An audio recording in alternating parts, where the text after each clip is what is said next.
ವಾರ್ತೆ ಕೇಳಿದ್ರಾ ಅಂತ ಕಾಫಿ ಕೊಡ್ತಾ ಆವಾಗ ತಾನೇ ಆಫೀಸ್ನಿಂದ ಬಂದು ರೆಸ್ಟ್ ಮಾಡುತ್ತಿದ್ದ ಹರೀಶ್ನನ್ನು ಕೇಳಿದಳು ಅನಸೂಯ. ಏನು ವಾರ್ತೆ ಅಂತ ಹರೀಶ್ ಕೇಳಿದ.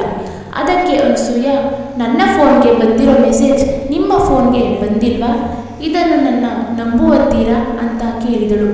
ಅದಕ್ಕೆ ಹರೀಶ್, ನೀನು ಯಾವಾಗ ತಾನೇ ನನ್ನ ನಂಬಿದ್ದೀಯಾ? ಅಷ್ಟಕ್ಕೂ ವಿಷಯ ಏನು ಅಂತ ಹೇಳು ಅಂತಾನೆ. ಇವತ್ತು ನಿಮ್ಮ ತಂಗಿ ಇಲ್ಲಿಗೆ ಬರ್ತೀನಿ ಅಂತ ಮೆಸೇಜ್ ಮಾಡಿದ್ದಾಳೆ. ಅದನ್ನು ಕೇಳಿ ಹರೀಶ್ ಉತ್ಸಾಹದಿಂದ, ಹೌದಾ, ಯಾವಾಗ ಬರ್ತಿದ್ದಾಳೆ, ಯಾಕೆ ಬರ್ತಿದ್ದಾಳೆ ಎಂದು ಕೇಳುತ್ತಾನೆ. ಅದಕ್ಕೆ ಅವಳು, ಏನೋ ನನಗೆ ಗೊತ್ತಿಲ್ಲ ಅಂತ ಹೇಳುತ್ತಾಳೆ. ಅದೇನೋ ಕರೆಕ್ಟಾಗಿ ಹೇಳು, ಮೊದಲೇ ನನಗೆ ಸುಸ್ತಾಗಿದೆ, ನೀನು ಇನ್ನೂ ನನ್ನ ತಲೆ ತಿನ್ನಬೇಡ ಎನ್ನುತ್ತಾನೆ. ವಯಸ್ಸಿಗೆ ಬಂದಿರೋ ಹುಡುಗಿ ಮನೆಗೆ ಯಾಕೆ ಬರ್ತಾರೆ ಹೇಳಿ ಎನ್ನುತ್ತಲೇ ಹರೀಶ್, ಓ ಹಾಗಾ, ಹಾಗಿದ್ರೆ ನಮ್ಮ ಮಗಳು ಮೀರಾಳನ್ನು ರೆಡಿ ಆಗಲು ಹೇಳು ಎನ್ನುತ್ತಾನೆ. ಅದಕ್ಕೆ ಅನಸೂಯ, ಅದು ಎಂದಿಗೂ ಸಾಧ್ಯ ಇಲ್ಲ. ಕೆಲಸ ಕಾರ್ಯ ಇಲ್ಲದೆ ಅಲಿಯುತ್ತಿರುವ ನಿಮ್ಮ ತಂಗಿ ಮಗನಿಗೆ ನನ್ನ ಮಗಳನ್ನು ಕೊಡುವುದಿಲ್ಲ. ಅವಳನ್ನು ನನ್ನ ಅಣ್ಣನ ಮಗನಿಗೆ ಕೊಡುತ್ತೇನೆ. ಅವರು ಮನೆ ಕಡೆ ಚೆನ್ನಾಗಿದ್ದಾರೆ. ಅಷ್ಟೇ ಅಲ್ಲದೆ ರಾಮ್ ದೊಡ್ಡ ಕಂಪನಿಯಲ್ಲಿ ಕೆಲಸ ಮಾಡ್ತಿದ್ದಾನೆ ಎಂದು ಹೇಳುತ್ತಾಳೆ. ಅದಕ್ಕೆ ಹರೀಶ್, ಸುಮ್ಮನೆ ಏನೇನೋ ಹೇಳಬೇಡ. ಇವತ್ತು ಅವನಿಗೆ ಕೆಲಸ ಇಲ್ಲದೆ ಇರಬಹುದು, ಆದರೆ ಮುಂದೆ ಸಿಕ್ಕೇ ಸಿಗುತ್ತೆ ಎಂದು ಹೇಳಿದರೂ ಅವನ ಮಾತು ಕೇಳದೆ ತನ್ನ ಹಠವನ್ನೇ ಮುಂದುವರಿಸಿದಳು ಅನಸೂಯ. ಹರೀಶ್ ತನ್ನ ಅಸಹಾಯಕತೆಗೆ ಏನು ಮಾತಾಡದೆ ಮೌನವಾದನು. ಸ್ವಲ್ಪ ಸಮಯ ಕಳೆದ ನಂತರ ತಂಗಿ ಜಾನಕಿ ಬರುತ್ತಾಳೆ. ಬಂದವಳೆ, ಅಣ್ಣ, ಇನ್ನೂ ನನಗೆ ಕೈಯಲು ಸಾಧ್ಯ ಇಲ್ಲ. ನಿನ್ನ ಮಗಳನ್ನು ನನ್ನ ಮನೆಗೆ ಸೊಸೆಯಾಗಿ ಬೇಗ ಕಳಿಸು ಎನ್ನುತ್ತಾಳೆ. ಅದಕ್ಕೆ ಹರೀಶ್, ಅದೆಲ್ಲ ಆಮೇಲೆ, ಮೊದಲು ತಿನ್ನಲು ಕುಡಿಯಲು ಏನಾದರೂ ತಗೋತೀಯಾ ಅಂತಾನೆ. ಅದಕ್ಕೆ, ಏನು ಬೇಡ ಅಣ್ಣ, ಎಲ್ಲ ಮುಗಿಸಿ ಬಂದಿದ್ದೇನೆ ಎಂತಾಳೆ. ನಂತರ ಅನಸೂಯಳನ್ನು ನೋಡಿ, ಅತ್ತಿಗೆ ಹೇಗಿದ್ದೀರಾ ಎಂದು ಕೇಳುತ್ತಿದ್ದ ಹಾಗೆ ಹರೀಶ್, ನಿನ್ನ ಮೆಸೇಜ್ ನೋಡಿ ನಿನ್ನ ಅತ್ತಿಗೆಗೆ ಎದೆ ನೋವು ಬಂದಿದೆ ಎಂದು ಹೇಳುತ್ತಾನೆ. ನನ್ನ ಅತ್ತಿಗೆ ಬಗ್ಗೆ ನೀನು ಹೇಳಬೇಕಾ ಅಣ್ಣ, ನನಗೆ ಗೊತ್ತಿಲ್ವಾ? ಅತ್ತಿಗೆ ಹೆದರಬೇಡಿ, ನಾನು ಮದುವೆ ಬಗ್ಗೆ ಮಾತಾಡಲು ಬಂದಿದ್ದೇನೆ. ಇದರ ಬಗ್ಗೆ ಏನು ಹೇಳ್ತೀರಾ ಎನ್ನುತ್ತಾಳೆ ಜಾನಕಿ. ಅದಕ್ಕೆ ಅನಸೂಯ, ಅದಕ್ಕೆ ಇಲ್ಲ, ನಾನು ನನ್ನ ಮಗಳನ್ನು ನನ್ನ ಅಣ್ಣನ ಮಗನಿಗೆ ಕೊಡಲು ನಿರ್ಧರಿಸಿದ್ದೇನೆ. ಮದುವೆಯ ದಿನವೂ ಕೂಡ ನಿಶ್ಚಯವಾಗಿದೆ. ನಿನಗೆ ಕಾಲ್ ಕಳಿಸುತ್ತೇನೆ, ಬಂದು ಆಶೀರ್ವಾದ ಮಾಡಿ ಅಷ್ಟೇ ಸಾಕು ಎಂದು ಗುಂಡೇಟು ಹೊಡೆದಂತೆ ಹೇಳುತ್ತಾಳೆ. ಅದನ್ನು ಕೇಳಿದ ಹರೀಶ್ಗೆ ತನ್ನನ್ನು ಒಂದು ಮಾತು ಕೇಳದೆ ಇಷ್ಟೆಲ್ಲ ನಡೆದಿರುವ ವಿಷಯ ಕೇಳಿ ಅವನ ಹೃದಯವು ಒಂದು ಕ್ಷಣ ನಿಂತು ಹೋದಂತೆ ಆಗುತ್ತದೆ. ಜಾನಕಿ ಅಲ್ಲಿಂದ ಬಹಳ ನೋವಿನಿಂದ ಹೊರಟು ಹೋಗುತ್ತಾಳೆ. ನಂತರ ಹರೀಶ್ನ ಮಗಳ ಮದುವೆ ಶುರುವಾಯಿತು. ಅಲ್ಲಿಗೆ ಜಾನಕಿ ಕೂಡ ತನ್ನ ಗಂಡನ ಮಗನ ಜೊತೆ ಬಂದಿದ್ದಳು. ಇನ್ನೇನು ಮದುವೆ ಕೊನೆ ಹಂತದಲ್ಲಿ.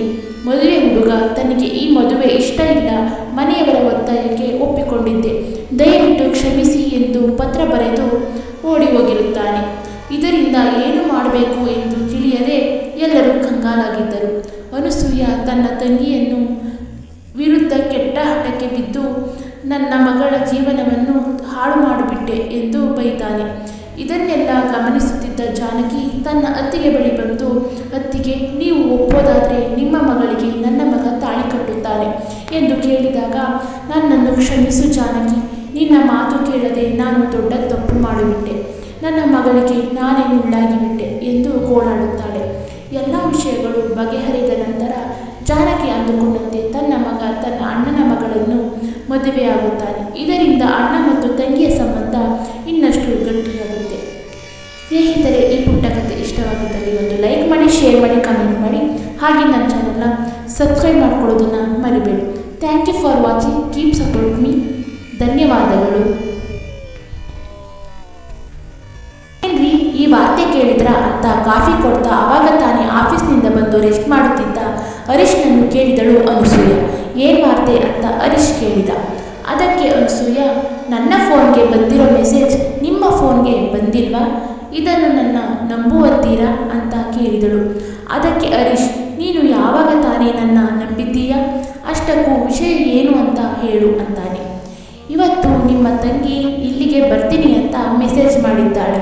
ಅದನ್ನು ಕೇಳಿ ಹರೀಶ್ ಉತ್ಸಾಹದಿಂದ, ಹೌದಾ, ಯಾವಾಗ ಬರ್ತಿದ್ದಾಳೆ, ಯಾಕೆ ಬರ್ತಿದ್ದಾಳೆ ಎಂದು ಕೇಳುತ್ತಾನೆ. ಅದಕ್ಕೆ ಅವಳು, ಏನೋ ನನಗೆ ಗೊತ್ತಿಲ್ಲ ಅಂತ ಹೇಳುತ್ತಾಳೆ. ಅದೇನೋ ಕರೆಕ್ಟಾಗಿ ಹೇಳು. ಮೊದಲೇ ನನಗೆ ಸುಸ್ತಾಗಿದೆ. ನೀನು ಇನ್ನೂ ನನ್ನ ತಲೆ ತಿನ್ನಬೇಡ ಎನ್ನುತ್ತಾನೆ. ವಯಸ್ಸಿಗೆ ಬಂದಿರೋ ಹುಡುಗಿ ಮನೆಗೆ ಯಾಕೆ ಬರ್ತಾರೆ ಹೇಳಿ ಎನ್ನುತ್ತಲೇ ಹರೀಶ್, ಓ ಹಾಗಾ, ಹಾಗಿದ್ರೆ ನಮ್ಮ ಮಗಳು ಮೀರಾಳನ್ನು ರೆಡಿ ಆಗಲು ಹೇಳು ಎನ್ನುತ್ತಾನೆ. ಅದಕ್ಕೆ ಅನಸೂಯ, ಅದು ಎಂದಿಗೂ ಸಾಧ್ಯ ಇಲ್ಲ. ಕೆಲಸ ಕಾರ್ಯ ಇಲ್ಲದೆ ಅಲಿಯುತ್ತಿರುವ ನಿಮ್ಮ ತಂಗಿ ಮಗನಿಗೆ ನನ್ನ ಮಗಳನ್ನು ಕೊಡುವುದಿಲ್ಲ. ಅವಳನ್ನು ನನ್ನ ಅಣ್ಣನ ಮಗನಿಗೆ ಕೊಡುತ್ತೇನೆ.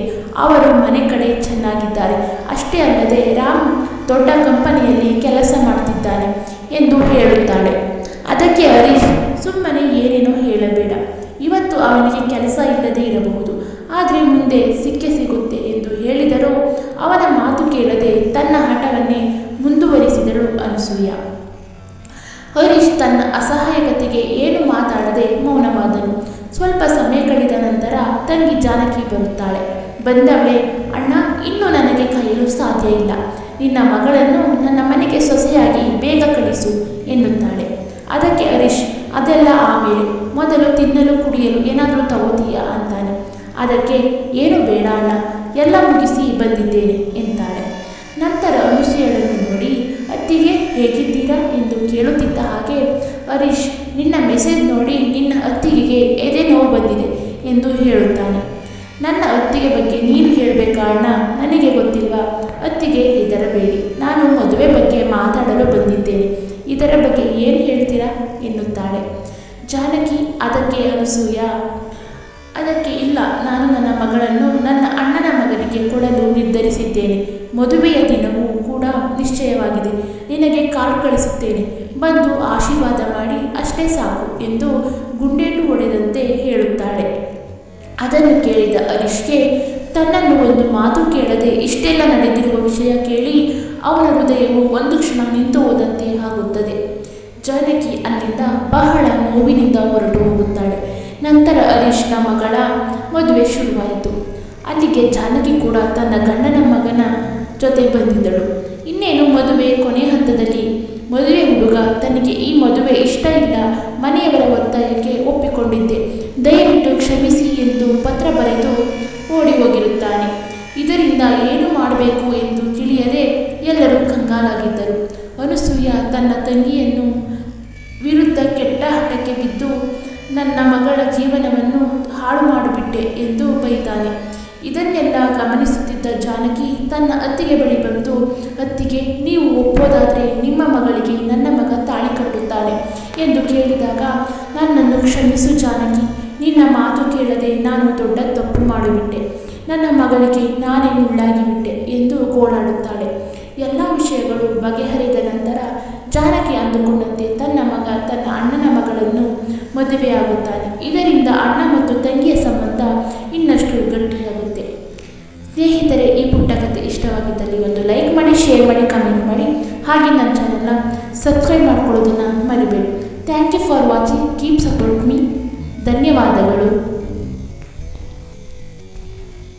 ಏನ್ರಿ, ಈ ವಾರ್ತೆ ಕೇಳಿದ್ರ ಅಂತ ಕಾಫಿ ಕೊಡ್ತಾ ಆವಾಗ ತಾನೇ ಆಫೀಸ್ನಿಂದ ಬಂದು ರೆಸ್ಟ್ ಮಾಡುತ್ತಿದ್ದ ಹರೀಶ್ನನ್ನು ಕೇಳಿದಳು ಅನಸೂಯ. ಏನು ವಾರ್ತೆ ಅಂತ ಹರೀಶ್ ಕೇಳಿದ. ಅದಕ್ಕೆ ಅನಸೂಯ, ನನ್ನ ಫೋನ್ಗೆ ಬಂದಿರೋ ಮೆಸೇಜ್ ನಿಮ್ಮ ಫೋನ್ಗೆ ಬಂದಿಲ್ವಾ? ಇದನ್ನು ನನ್ನ ನಂಬುವಂತೀರಾ ಅಂತ ಕೇಳಿದಳು. ಅದಕ್ಕೆ ಹರೀಶ್, ನೀನು ಯಾವಾಗ ತಾನೇ ನನ್ನ ನಂಬಿದ್ದೀಯಾ? ಅಷ್ಟಕ್ಕೂ ವಿಷಯ ಏನು ಅಂತ ಹೇಳು ಅಂತಾನೆ. ಇವತ್ತು ನಿಮ್ಮ ತಂಗಿ ಇಲ್ಲಿಗೆ ಬರ್ತೀನಿ ಅಂತ ಮೆಸೇಜ್ ಮಾಡಿದ್ದಾಳೆ. ಅದನ್ನು ಕೇಳಿ ಹರೀಶ್ ಉತ್ಸಾಹದಿಂದ, ಹೌದಾ, ಯಾವಾಗ ಬರ್ತಿದ್ದಾಳೆ, ಯಾಕೆ ಬರ್ತಿದ್ದಾಳೆ ಎಂದು ಕೇಳುತ್ತಾನೆ. ಅದಕ್ಕೆ ಅವಳು, ಏನೋ ನನಗೆ ಗೊತ್ತಿಲ್ಲ ಅಂತ ಹೇಳುತ್ತಾಳೆ. ಅದೇನೋ ಕರೆಕ್ಟಾಗಿ ಹೇಳು. ಮೊದಲೇ ನನಗೆ ಸುಸ್ತಾಗಿದೆ. ನೀನು ಇನ್ನೂ ನನ್ನ ತಲೆ ತಿನ್ನಬೇಡ ಎನ್ನುತ್ತಾನೆ.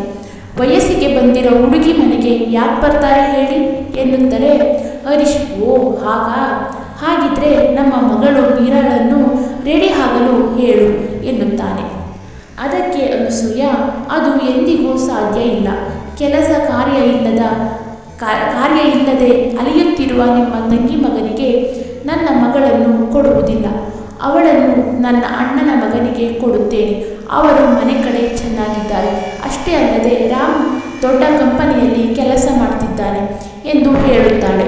ಅದಕ್ಕೆ ಹರೀಶ್, ಸುಮ್ಮನೆ ಏನೇನೋ ಹೇಳಬೇಡ. ಇವತ್ತು ಅವನಿಗೆ ಕೆಲಸ ಇಲ್ಲದೆ ಇರಬಹುದು, ಆದರೆ ಮುಂದೆ ಸಿಕ್ಕೇ ಸಿಗುತ್ತೆ ಎಂದು ಹೇಳಿದರೂ ಅವನ ಮಾತು ಕೇಳದೆ ತನ್ನ ಹಠವನ್ನೇ ಮುಂದುವರಿಸಿದಳು ಅನಸೂಯ. ಹರೀಶ್ ತನ್ನ ಅಸಹಾಯಕತೆಗೆ ಏನು ಮಾತಾಡದೆ ಮೌನವಾದನು. ಸ್ವಲ್ಪ ಸಮಯ ಕಳೆದ ನಂತರ ತಂಗಿ ಜಾನಕಿ ಬರುತ್ತಾಳೆ. ಬಂದವಳೆ, ಅಣ್ಣ, ಇನ್ನೂ ನನಗೆ ಕೈಯಲು ಸಾಧ್ಯ ಇಲ್ಲ. ನಿನ್ನ ಮಗಳನ್ನು ನನ್ನ ಮನೆಗೆ ಸೊಸೆಯಾಗಿ ಬೇಗ ಕಳಿಸು ಎನ್ನುತ್ತಾಳೆ. ಅದಕ್ಕೆ ಹರೀಶ್, ಅದೆಲ್ಲ ಆಮೇಲೆ, ಮೊದಲು ತಿನ್ನಲು ಕುಡಿಯಲು ಏನಾದರೂ ತಗೋತೀಯಾ ಅಂತಾನೆ. ಅದಕ್ಕೆ ಏನು ಬೇಡ ಅಣ್ಣ, ಎಲ್ಲ ಮುಗಿಸಿ ಬಂದಿದ್ದೇನೆ ಎಂತಾಳೆ. ನಂತರ ಅನಸೂಯಳನ್ನು ನೋಡಿ, ಅತ್ತಿಗೆ ಹೇಗಿದ್ದೀರಾ ಎಂದು ಕೇಳುತ್ತಿದ್ದ ಹಾಗೆ, ಹರೀಶ್, ನಿನ್ನ ಮೆಸೇಜ್ ನೋಡಿ ನಿನ್ನ ಅತ್ತಿಗೆಗೆ ಎದೆ ನೋವು ಬಂದಿದೆ ಎಂದು ಹೇಳುತ್ತಾನೆ. ನನ್ನ ಅತ್ತಿಗೆ ಬಗ್ಗೆ ನೀನು ಹೇಳಬೇಕಾ ಅಣ್ಣ, ನನಗೆ ಗೊತ್ತಿಲ್ವಾ? ಅತ್ತಿಗೆ ಹೆದರಬೇಡಿ, ನಾನು ಮದುವೆ ಬಗ್ಗೆ ಮಾತಾಡಲು ಬಂದಿದ್ದೇನೆ, ಇದರ ಬಗ್ಗೆ ಏನು ಹೇಳ್ತೀರಾ ಎನ್ನುತ್ತಾಳೆ. ಜಾನಕಿ ಅದಕ್ಕೆ ಅನಸೂಯ, ಅದಕ್ಕೆ ಇಲ್ಲ, ನಾನು ನನ್ನ ಮಗಳನ್ನು ನನ್ನ ಅಣ್ಣನ ಮಗನಿಗೆ ಕೊಡಲು ನಿರ್ಧರಿಸಿದ್ದೇನೆ.